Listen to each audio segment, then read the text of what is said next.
अभी भी ये चुनाव रद्द हो सकता है। अच्छा, बंगाल चुनाव रद्द हो सकता है अभी भी? हर चुनाव रद्द हो सकता है जो ममता बन सकती है मुख्यमंत्री इसका मतलब दोबारा? दोबारा वो चुनाव जीती हुई है ना, हारी थोड़ी है वो। मैं तो बता रहा हूँ ना, 25 के बाद जितने भी हैं सब हारे हुए कैंडिडेट हैं बीजेपी। 150 सीटों पे आराम से दोबारा चुनाव हो सकता है बंगाल में। और वो पेपर बैलेट से चुनाव होगा। ममता बनर्जी साहिबा 200 कह रही हैं, वो थोड़ा शर्म कर रही होंगी। उससे भी ज्यादा सीटों पे बीजेपी ने धांधली की है। 100 सीटों से ज्यादा पे धांधली की है बीजेपी की। सिर्फ 25 सीटें आनी चाहिए बंगाल। बहुमत से नहीं बल्कि लूट मत से चुनाव जीता गया है, इसलिए असल में चुनाव ममता बनर्जी साहिबा ही जीती है, ये वो कह रहे हैं। बीजेपी जीतती नहीं है ना, एक भी चुनाव बीजेपी जीती नहीं है। मुख्य बिंदु यही है, एक भी चुनाव बीजेपी जीतती नहीं है। कुछ साल पहले तक भारतीय जनता पार्टी की कितनी सीटें आती थी बंगाल में? 2-3 ऐसी ही आती थी ना। केरल में कितनी आई हैं आज? वही 2-3। केरल का भी नंबर आएगा, लेकिन हर स्टेट का सीक्वेंस में नंबर आएगा। चिंता मत कीजिए आप। आज इस तरीके से बंगाल चुनाव के नतीजे आए हैं। बंगाल चुनाव के नतीजों में जो पूर्ण बहुमत मिली है वो भारतीय जनता पार्टी को मिली है। कल शपथ ग्रहण समारोह है, लेकिन कई जो है न्यूज़ ये चल रही है सोशल मीडिया पे, शपथ ग्रहण समारोह जो है वो रुक सकता है। इस पूरे मुद्दे पर जो है हमारे साथ आप देख सकते हैं कैमरे पर महमूद प्राशा मौजूद हैं। इनसे ही जानेंगे क्या शपथ ग्रहण समारोह रुक सकता है या कल मुख्यमंत्री शुभेंदु अधिकारी उस शपथ ले लेंगे मुख्यमंत्री। क्या क्या लग रहा है, कैसे देख रहे हैं इसको? ये कौन बेवकूफ कह रहा है कि शपथ ग्रहण समारोह रुक सकता सर है? बहुत सोशल मीडिया पे चल रहा है कि सब शपथ ग्रहण समारोह कल रुक जाएगा। किस प्रकार से? ये तो सर हम पढ़ रहे हैं, कई जगह देख रहे हैं रुक जाएगा। वही तो पूछ रहा हूँ, कौन बेवकूफ है जो ये बहका रहे हैं लोगों को? सवाल ही नहीं पैदा होता। ममता बनर्जी ने भी इस्तीफा नहीं दिया है और वो देखिए, वो एक उनका पॉलिटिकल एक वो जेस्चर कह सकते हैं उसे। और वो एक तरीके से जो मॉरली वो सही बात कह रही हैं कि मुझे जनता ने हराया ही नहीं है, तो मैं इस्तीफा क्यों दूं। और आरएसएस और बीजेपी ने चुनाव आयोग का प्रयोग अपने कार्यकर्ताओं के रूप में किया है, और चुनाव आयोग के जो भ्रष्ट अधिकारी हैं वो आरएसएस के कार्यकर्ता के रूप में कार्य करते भी हैं। तो इसलिए, क्योंकि ये बहुमत से नहीं बल्कि लूट मत से चुनाव जीता गया है, इसलिए असल में चुनाव ममता बनर्जी साहिबा ही जीती हैं, ये वो कह रही हैं। और जिसमें मुझे कोई गलत बात लगती नहीं है, लेकिन जो बुनियादी बात गलत है वो ममता बनर्जी साहिबा में ताकत भी है, शक्ति भी है लड़ने की, बहादुरी भी है, लेकिन डायरेक्शन गलत है उनका। जिस चीज़ पे वो लड़ रही थी वो गलत था। इस बारे में उन्होंने चुनाव से पहले अगर युद्ध किया होता, लड़ाई की होती ईवीएम को रोकने की, तो वो आज वो मुख्यमंत्री होती।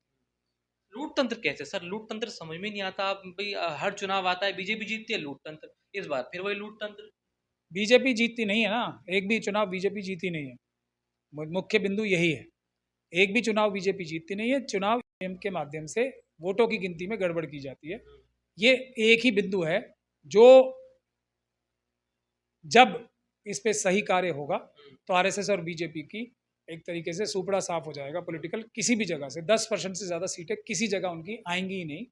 ये बात ऐसे सच है जैसे सूर्य जो है पूरब से निकलता है। सर ऐसा कभी होगा भी? आप लोग हमेशा से ही कि भाई बैलेट पेपर, कभी ऐसा आपने सपना भी सोचा है सपने में भी बैलेट पेपर से चुनाव होगा कभी? देखिए, अगर मैं जिंदा हूँ तो बैलेट पेपर से चुनाव होगा ही, इसमें आप भरोसा रखिए। मैं नहीं रहा तो अलग बात है। देखिए, जब ये तो 15-20 साल से आंदोलन चल रहा था। 2 साल पहले 2024 में इसको हमने जन आंदोलन बनाया, और मैंने क्या, जनता ने बनाया। जनता ने तो सिर्फ मेरी ड्यूटी लगाई और हमने इसे सड़कों पे लाया आंदोलन को। हम एसी कमरों को छोड़ के अपने जेल गए, लाठी खाई, और ये पूरे देश का सबसे बड़ा मुद्दा बन गया। आरएसएस और बीजेपी के स्लीपर सेल जो विपक्ष की पार्टियों में हैं, उन्होंने कुछ देर के लिए हमारा मुंह दिखाने के लिए साथ दिया और पीछे से फिर भीतरघात किया। यहाँ तक कि जो हमारे साथी थे ना, उन सबको तोड़ के कोई आरएसएस और बीजेपी नहीं ले गई, बल्कि ये जो विपक्ष की पार्टीज है ना, उन्होंने ही हमारे सब साथियों को तोड़ के अपनी पार्टीज में विलय करा लिया उनका। और आज वो सब साथी हमारे ईवीएम के बारे में भूल ही गए। जो नेता बड़े बड़े बने हमारे ईवीएम के आंदोलन में, आज वो कोई ईवीएम का नाम ही नहीं लेता है। सर तो ये बुनियादी मुद्दा है, और इसीलिए देश की जनता आरएसएस और बीजेपी से तो नफरत करती है, लेकिन नाराज होती जा रही है सभी विपक्ष के नेताओं से। सर आपने जो जिक्र किया ममता बनर्जी को, आपने कहा कि वो डायरेक्शन उनकी गलत है। 2021 में भी जीती थी, तब डायरेक्शन भी वही थी जो आज है शायद। तब भी भारतीय जनता पार्टी की सेंट्रल में सरकार थी। तो अब भाई जनता का जनादेश है, उन्हें हरा दिया, हरा दिया। कुछ साल पहले तक भारतीय जनता पार्टी की कितनी सीटें आती थी बंगाल में? 2-3 ऐसी ही आती थी ना। केरल में कितनी आई हैं आज? वही 2-3। केरल का भी नंबर आएगा, लेकिन हर स्टेट का सीक्वेंस में नंबर आएगा। चिंता मत कीजिए आप। आज कांग्रेस के लोग बड़े खुश हो रहे हैं ना कि हम केरल में जीत गए, और आरएसएस और बीजेपी के लोग ये बड़े एक तरीके से हमें हमारी बात को काटने के लिए ये बोल रहे हैं केरल में भी तो जीते हैं, वहाँ क्या हो गया। तो मेरे हाथ में एक हथियार है, अमित शाह जी और मोदी जी के हाथ में एक हथियार है उनका, जिसके माध्यम से वो कोई भी चुनाव जीत सकते हैं। जहाँ वो जीतना चाहें वहाँ जीत सकते हैं। ये वो हथियार है जो अभी केरल में इस्तेमाल नहीं कर रहे। मेरे ख्याल से अगले इलेक्शन में केरल में भी करेंगे। सर स्ट्रांग रूम में भी देखा गया, ममता बनर्जी जब गई एक एक पैनी नजर बनाई हुई थी, सुबह दोपहर शाम रात में भी जो वोटिंग के बाद ममता बनर्जी गई, फिर खेला थोड़ी, फिर तो ये तो निष्पक्ष चुनाव था ना। ममता बनर्जी कितने स्ट्रांग रूम्स में गई? भवानीपुर में जैसे अपना गई थी वहीं से लाखों गई, वो देख लीजिए। लाखों। उनको के बारे में पता ही नहीं है। ईवीएम एक्सपर्ट्स कितने लोग हैं? मुश्किल से एडवोकेट, आप भी एडवोकेट, वो भी हैं, उनको पता ही नहीं है ईवीएम के बारे में। मैं ये कह रहा हूँ, इस देश में 5 लोग होंगे जिन्हें के बारे में पूरा पता है, ए से लेकर जेड तक, और शायद उनमें से मैं भी एक हूँ। अब मुझे अपने मुंह से नहीं कहनी चाहिए बात, लेकिन 50 से ज़्यादा पीआईएल्स और केसेस हारे हैं सुप्रीम कोर्ट में, सब बड़े बड़े वकील। हम ही बच के आए, सिर्फ एक हम ही जीते हैं। सुप्रीम कोर्ट से डायरेक्शन लेके हम सारे हाई कोर्ट्स में पिटिशन लगाए, ये परमिशन हमने सुप्रीम कोर्ट से ली, किसी और ने नहीं ली है। Punjab and Haryana high court से हमने 90 की 90 सीटों पर, हरियाणा में जो गड़बड़ हुई थी, सीसीटीवी फुटेज और वीडियोग्राफी हमें देने के लिए आदेश प्राप्त हमने ही किए थे ना। उसके एक हफ्ते के अंदर अंदर इतना बड़ा धक्का लगा मोदी जी को, जोर का धक्का हल्के से लगा कि 7 दिन के अंदर अंदर कानून बदला है। पूरी देश में किसी एक व्यक्ति के पास अगर चुनाव आयोग द्वारा दी गई वीडियोग्राफी है ना किसी इलेक्शन की, तो 2 इलेक्शन की सिर्फ और सिर्फ मेरे पास है।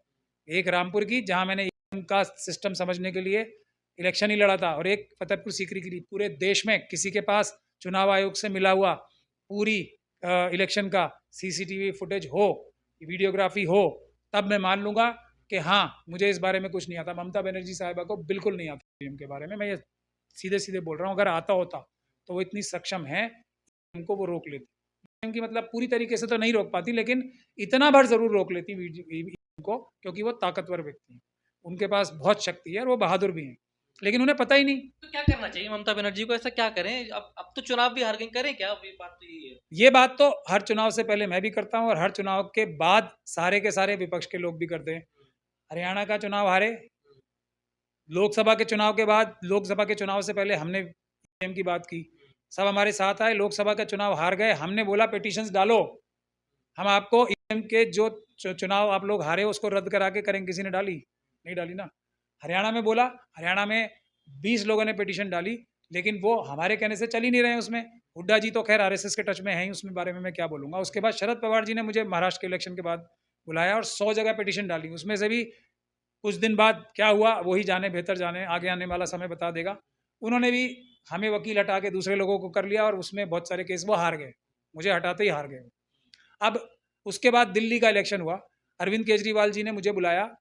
मैं वैसे जाता नहीं हूँ नेताओं के पास, आप जानते हो इस बात को, लेकिन विषय एक ऐसा है जो कि देश को बचाने का इशू है, बाबा साहब के संविधान को बचाने का सबसे बड़ा विषय है। तो मैं किसी भी नेता के पास सिर्फ एक ही चीज़ के लिए जा सकता हूँ, मिलने, ईवीएम को रोकने के लिए, वो भी आरएसएस और बीजेपी के विरोध में जो नेता है।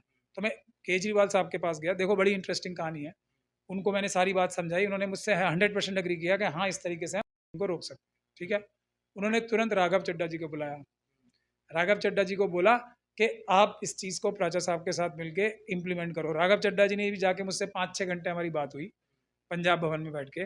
उनको हमने सब बात समझाई, ये बताया कि इतने हमें हर बूथ पे, हर कॉन्स्टिट्यूंसी में ऐसे वकीलों की टीम रखनी पड़ेगी, ऐसे अपने कार्यकर्ताओं को आपको ट्रेन करना पड़ेगा। इस प्रकार से ईवीएम की धांधली को रोकेंगे तो नहीं, लेकिन कम इतना ज़रूर कर देंगे धांधली को कि आप चुनाव नहीं हारोगे, क्योंकि जनता आपको जिता रही है, आपको ईवीएम आ रही है। फिर राघव चड्ढा जी अगले दिन से गायब, होना ही था, अब तो साफ ही हो गया वो। फिर हमने अरविंद केजरीवाल जी को फ़ोन किया, जी ये तो राघव चड्ढा जी गायब, इतने महत्वपूर्ण विषय में इतनी बड़ी मीटिंग हुई थी। तो फिर उन्होंने एक दिन तो कहा अरे ऐसे कैसे हो गया। फिर वो भी गायब, अरविंद केजरीवाल जी भी। नतीजा आपके सामने है। इसके बाद अभी इस चुनाव से भी पहले, बिहार के चुनाव से पहले मैंने चिट्ठी लिखी सबको कि ये कार्य आपको करने हैं, अगर आप करोगे तो बच सकते हो। फिर वहाँ भी कुछ दिन तो 2 दिन तो उन्होंने, ममता बनर्जी को चिट्ठी लिखी थी आपने? नहीं, ममता बनर्जी साहब को नहीं लिखी, वो भी बता रहा हूँ। आपकी गलती से, फिर तो आपकी गलती की वजह से हारी चुनाव, इसका मतलब तो आप लिखते तो बच जाती हूँ। मैं बता रहा हूँ ना, सुन लो, आप पूरी कहानी सुन लो, ऐसे मत करो ना। चलो बिहार के इलेक्शन से पहले हमने लिख दी सबको कि जी ये है, ऐसे ऐसे आपको करना चाहिए, प्लीज़ आप ये कर लो। बिहार के चुनाव के 6 महीने पहले, क्योंकि ये प्रक्रिया 6 महीने पहले ही शुरू होती है।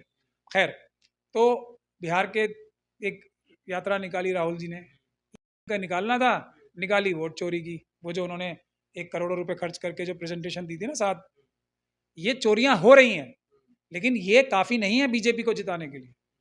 ये ऐसा है कि चोरी हुई है, डकैती हुई है, लेकिन ये काफ़ी नहीं है बीजेपी को जिताने के लिए। काफ़ी है, हमने रोक दी तो सारी चोरियां और धांधलियां कम पड़ जाएंगी। अब इस इलेक्शन पे आ जाओ।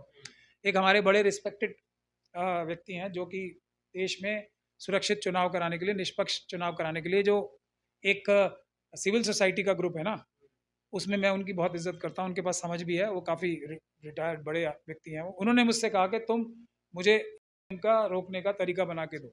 मैं मतलब ये चुनाव होने के, पोलिंग होने के 5-6 दिन पहले, तो मैं उस समय बेंगलोर में था, मेरा कोई केस लगा हुआ था, तो मैंने अपने आईफोन पे ही टाइप करके उनको पूरा भेजा एसओपी।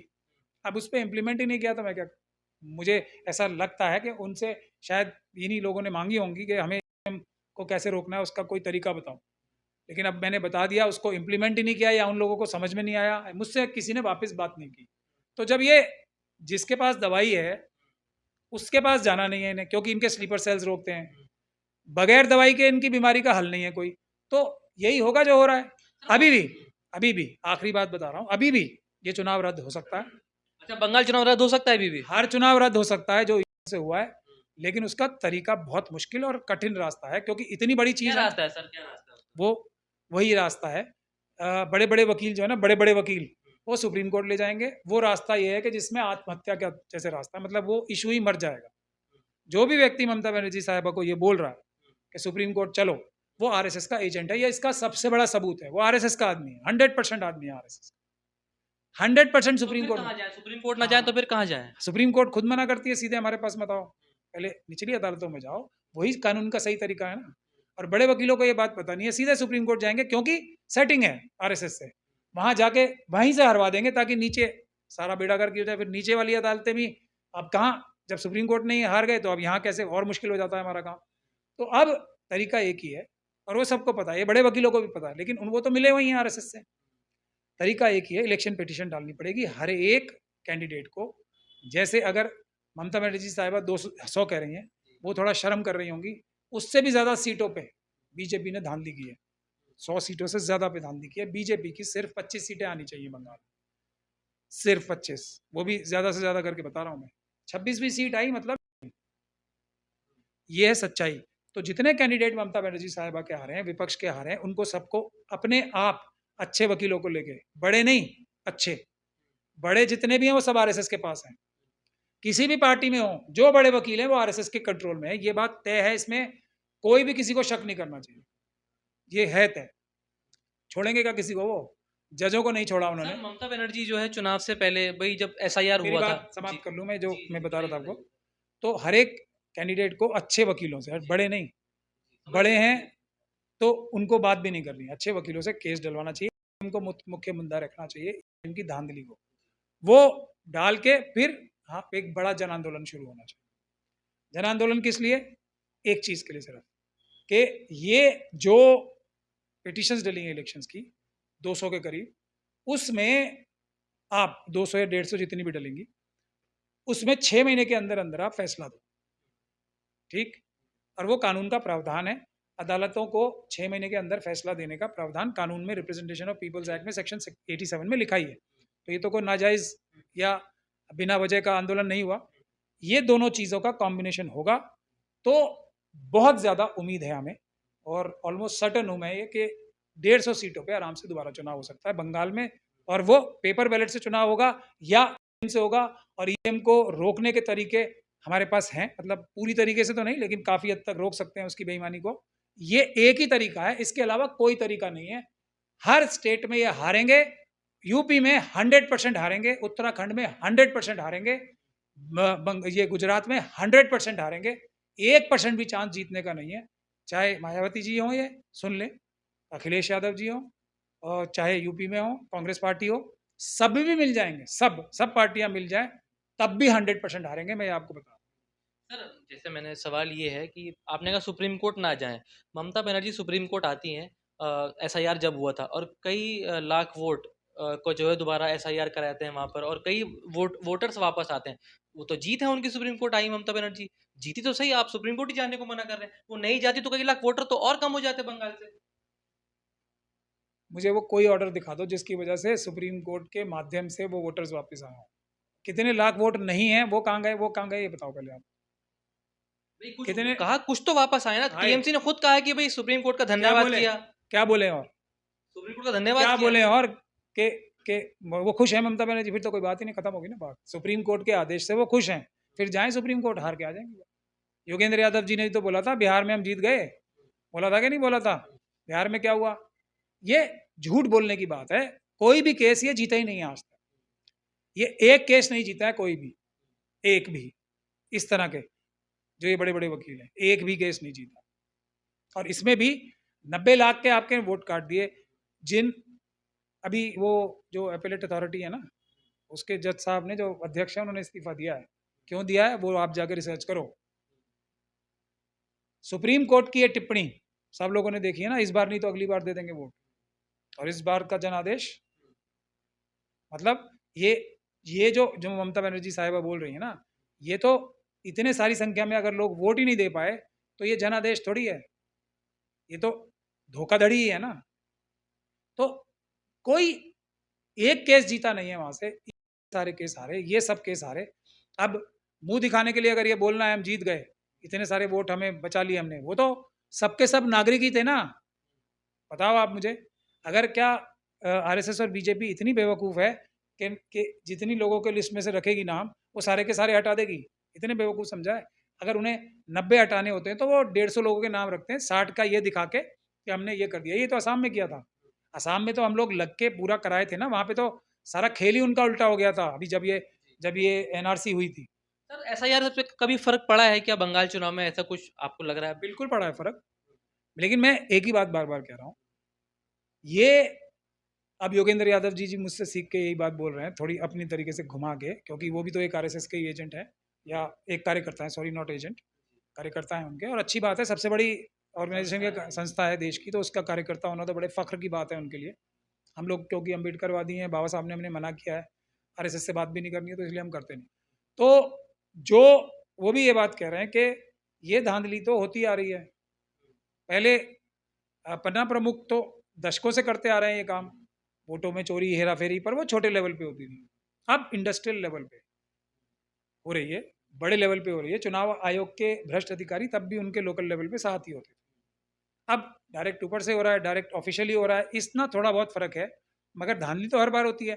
इस बार भी हुई है, इस बार ज़्यादा हुई है, लेकिन वो भी काफ़ी नहीं है बीजेपी को इलेक्शन जिताने के लिए। ये बात मैं कह रहा हूँ, ये सारी चोरियाँ धांधलियाँ जो राहुल जी ने करोड़ों रुपए खर्च के प्रेजेंटेशन दी थी, ये सब होती हैं, होती रही हैं, लेकिन ये काफ़ी नहीं है बीजेपी को इलेक्शन जिताने के लिए। इलेक्शन नहीं जीत पाएगी बीजेपी अगर ईवीएम से चुनाव ना हो। ये एक वो रास्ता है बीजेपी जिस तो सर ये बोलती है ना कि बैलेट पेपर चोरी हो जाया करते थे, पूरे पूरे बूथ लूट लिया करते थे बैलेट पेपर से, बहुत मजबूत है इसलिए तो ईवीएम से कराते हैं चुनाव। तो फिर बीजेपी क्यों विरोध करती थी? बीजेपी तो सबसे ज़्यादा विरोध किया, किताबें लिखी, कोर्ट में पिटिशन डाली, अडवाणी जी ने इतना बड़ा आंदोलन किया। आपकी फर्क स्टेटमेंट है ना सर, अब की स्टेटमेंट इसलिए है कि जो हथियार उनके पास नहीं था वो उनके पास आ गया है, अब वो उस हथियार का प्रयोग कर रहे हैं। मैं तो देखो जी, मैंने काम किया है इस विषय में, तो मैं तो एक एग्जाम्पल देके ख़त्म कर रहा हूँ। मैं ये कुरैशी साहब से भी बोल रहा हूँ जो समर्थक है, मैं इन्हें आरएसएस का, ये तो हमारे साथ ही काम कर रहे थे ना, कौन भला, ये योगेंद्र यादव जी, विरोध में सडनली इन्होंने ये बोलना शुरू किया कि हम लोग बेवकूफ़ हैं सारे, गलती नहीं है और ये सही है। और इंडियन एक्सप्रेस ने इनका बड़ा आर्टिकल छापा, वहाँ पे बहुत बड़े आदमी हैं ही वो वैसे भी। तो उसके बाद हमें पता लगा ये तो आरएसएस के आदमी है, तब पता लगा मुझे भी। और आज तक इन्होंने कभी बुराई नहीं की उसके बाद से। क्यों नहीं की? क्योंकि मोदी जी, अमित शाह जी का एक ही काम है, जितने उनके स्लीपर सेल्स हैं, आरएसएस के वर्कर हैं, उनका एक ही ड्यूटी है, किसी भी व्यक्ति को बात मत करने दो, हटाने की बात मत करने दो। चाहे मोदी जी को गाली दे लो, आप बुरा भला बोल लो, अडानी जी को बोल लो, अंबानी जी को, यूसुफ लुलू जी को, जो उनके दोस्त हैं सबको बुरा भला बोल लो, बीजेपी को बुरा भला बोल लो, आरएसएस को बोल लो, और ये जो हेमंत बिस्वा शर्मा साहब को बोल लो, योगी जी को बोल लो, कोई दिक्कत नहीं। ईवी के बारे में नहीं बोलना, सुरक्षित तो मोदी जी सुरक्षित, आरएसएस और बीजेपी सब सुरक्षित। ये गतिविधियां जब चल रही हैं, ऐसे में कुरैशी साहब, योगेंद्र यादव साहब, ये हमारे प्रशांत किशोर साहब, वो भी आरएसएस के ही कार्यकर्ता हैं, ओवैसी साहब, ये सब जो समर्थक हैं ना, उनको मैं एक ही चैलेंज कर रहा हूँ।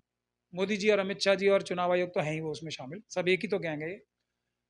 पूरे देश में से सिर्फ के सारे चुनाव में से सिर्फ एक ईवीएम का शुरू से लेके और आखिर तक का वीडियोग्राफी जनता को दिखा दो, मैं खुद मान लूंगा कि मैं गलत हूँ। सिर्फ कितने लाखों इस्तेमाल होती हैं, लाखों इस्तेमाल होती हैं, सिर्फ एक का शुरू से लेके आखिर तक का वीडियोग्राफी जनता के सामने पेश कर दो, उसमें से मैं दिखा दूंगा कि इन्होंने एक भी ईवीएम के सेट पे जो चुनाव आयोग का खुद का कानून है, खुद का अपना, जिस कानून को इन्होंने सुप्रीम कोर्ट में झूठा एफिडेविट फाइल करके बताया था कि ईवीएम की मशीनें वैसे तो सुरक्षित नहीं है, मैं थोड़ा पैराफ्रेज करके बता रहा हूँ, लेकिन सुरक्षित बन जाती हैं क्योंकि हम इतनी सारी सुरक्षा कवच इसमें लगाते हैं।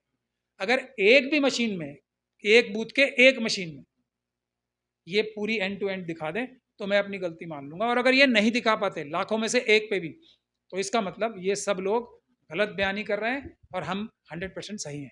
कानून बदल दिया, हफ्ते के अंदर कानून बदल दिया, क्यों? कि इसकी वीडियो ना मिल जाए, क्यों? इससे आपको समझ में नहीं आती। लेकिन ये सब लोग आरएसएस के लोग हैं जो लोगों को गुमराह करते हैं। दिखने में हम जैसे लगते हैं कि हम आरएसएस के खिलाफ, कुरैशी साहब भी आरएसएस के बारे में बोल रहे हैं, ये चुनाव आयोग गलत काम कर रहा है, वो गलत काम कर रहा है, सही है, लेकिन बाकी तो कुछ भी करते रहो, कोई फर्क नहीं पड़ रहा आरएसएस। आखिरी सवाल, अब मुख्यमंत्री की जो है शपथ कल शुभेंदु अधिकारी लेंगे, मोहर जो है अमित शाह ने लगा दी है आज। हाँ, शपथ के बाद क्या फिर से चुनाव हो सकता है, आपको लगता है ऐसा कोई? मैंने अभी तो रास्ता बताया है। हर एक व्यक्ति को, हारे हुए व्यक्ति को, जो विपक्ष के हारे हैं, उनको अपनी अपनी पिटीशन लगा के अपनी अपनी कॉन्स्टिट्यूंसी का इलेक्शन दोबारा कराना पड़ेगा, लेकिन आंदोलन के साथ होगा। अच्छे वकील, ईवीएम मेन मुद्दा, अच्छे वकील सही से मेहनत करके पिटीशन डालना, और साथ के साथ जन आंदोलन बहुत बड़े लेवल पे कि 6 महीने के अंदर अंदर अदालतें इसमें फैसला। ममता बन सकती है मुख्यमंत्री दोबारा? वो चुनाव जीती हुई है ना, हारी थोड़ी है वो। मैं तो बता रहा हूँ ना, 25 के बाद जितने भी हैं सब हारे हुए कैंडिडेट हैं बीजेपी। वो तो सब लोग हारेंगे ही ना। अब आप बताओ, सिर्फ बीजेपी की 25 सीटें होंगी तो मुख्यमंत्री कौन बनेगा? इसमें कौन सी रॉकेट साइंस है? वही बनेंगी, लेकिन उसके लिए उनकी ताकत है, उनका दिमाग भी है, सब कुछ है, डायरेक्शन नहीं है उनके पास, फॉर्मूला नहीं है। फॉर्मूला मेरे पास। आप क्यों नहीं जाते सर उनके पास? फॉर्मूला आपको इतनी चिंता है बंगाल की। मैं तो सबके पास गया हूँ, कभी गिनवाया नहीं है शरद पवार जी का नाम और अरविंद केजरीवाल, ममता बनर्जी का नाम नहीं गिनवाया आपने? मैं उनके पास नहीं जा पाया, ये मेरी गलती है, ये कह सकते हैं। लेकिन मेरा भी तो एक, मैंने किसी बड़े व्यक्ति को दे ही दिया था ना सारा फॉर्मूला। अगर उनको जरूरत होती मुझे कांटेक्ट कर लेते, मैं 1 मिनट में सब काम छोड़ के पहुंच जाता वहां पे। जरूरत नहीं है ना। अच्छा, ममता बनर्जी साहब को ये नहीं पता मैं कौन हूँ? बताओ आप। शायद नहीं जानती होंगी आपको। तो फिर उनकी गलती है, मैं क्या कर सकता हूँ? जब मुझे ही नहीं जानती के विषय में, तो फिर देश ठीक ही चल रहा है, फिर तो बढ़िया ही बात है। एक ही व्यक्ति है जिसने बीजेपी और आरएसएस को के मुद्दे में पूरे देश में हराया है, अदालतों में भी, अदालतों के बाहर भी, और उसको नहीं जानती तो ये उनकी महानता है, मैं क्या कर सकता हूँ इसमें।